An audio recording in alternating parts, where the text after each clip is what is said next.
In today's video, I'm going to teach you how to use the whiteboard on Google Meet.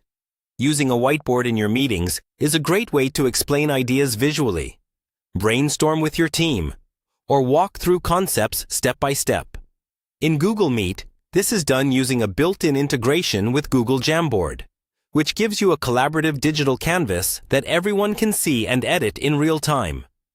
First, go ahead and join or start your Google Meet as you normally would. Once you're in the meeting, move your mouse towards the bottom of the screen to bring up the main control bar.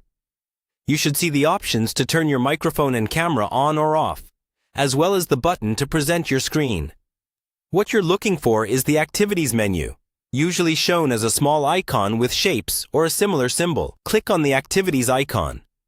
A panel will open on the right side of your screen with a list of interactive tools you can use during your meeting. In that list, look for the option labeled Whiteboarding or Jamboard. Go ahead and select that. You'll now see the option to start a new whiteboard or choose an existing Jamboard file from your Google Drive. If you just want a fresh canvas, select the option to start a new whiteboard.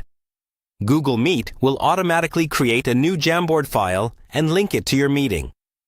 At this point, you may be asked how you want to share the whiteboard with participants.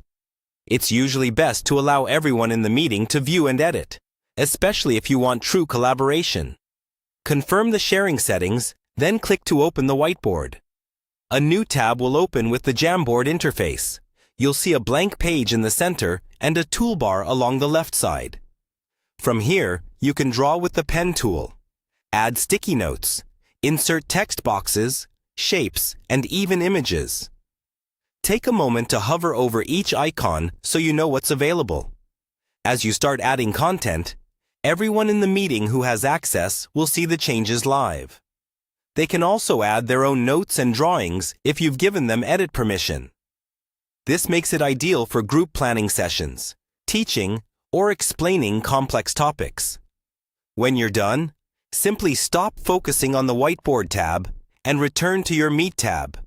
The whiteboard itself is automatically saved to your Google Drive, so you can share it later, revisit it in another meeting, or continue working on it on your own. And that's how you use the whiteboard in Google Meet to make your meetings more interactive and engaging.